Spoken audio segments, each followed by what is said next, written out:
సూర్యాపేట జిల్లా Dondapadu Rajiv Gandhi lift irrigation project పనులను సూర్యాపేట జిల్లా కలెక్టర్ తేజస్ నందులాల్ పవర్ పరిశీలించారు. ప్రాజెక్టు పనుల పురోగతిని ఆరా తీసి సంబంధిత అధికారులకు పలు సూచనలు చేశారు. కలెక్టర్ మాట్లాడుతూ రైతులకు నీటి సరఫరా నిరంతరంగా అందేలా అధికారులు సమన్వయంతో పనిచేయాలని సూచించారు. ప్రాజెక్టు పనులు నాణ్యత ప్రమాణాలతో వేగంగా పూర్తి అయ్యేలా చర్యలు తీసుకోవాలని ఆదేశించారు. ఈ కార్యక్రమంలో ఆర్డీఓ శ్రీనివాసులు, తహసీల్దార్ సురేందర్ రెడ్డి, ఇరిగేషన్ అధికారులు, ప్రజాప్రతినిధులు పాల్గొన్నారు.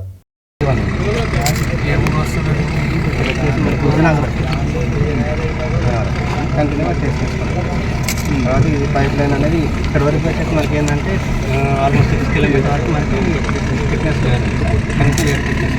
సో ఆల్మోస్ట్ ఈ థిక్నెస్ ఆల్రెడీ మనం పైప్ కాంప్లీట్ ఏంటంటే ఆర్డర్ ఇక్కడ ఎక్కువ డయా ఉంటుంది, ఇక్కడ డయా ఉంటుంది, డయాస్ ఏమి ఉంటుంది, థిక్నెస్ అనేది మారుతుంది, ప్రెషర్ 14 10 పైప్ థిక్నెస్ అది ఫైనల్.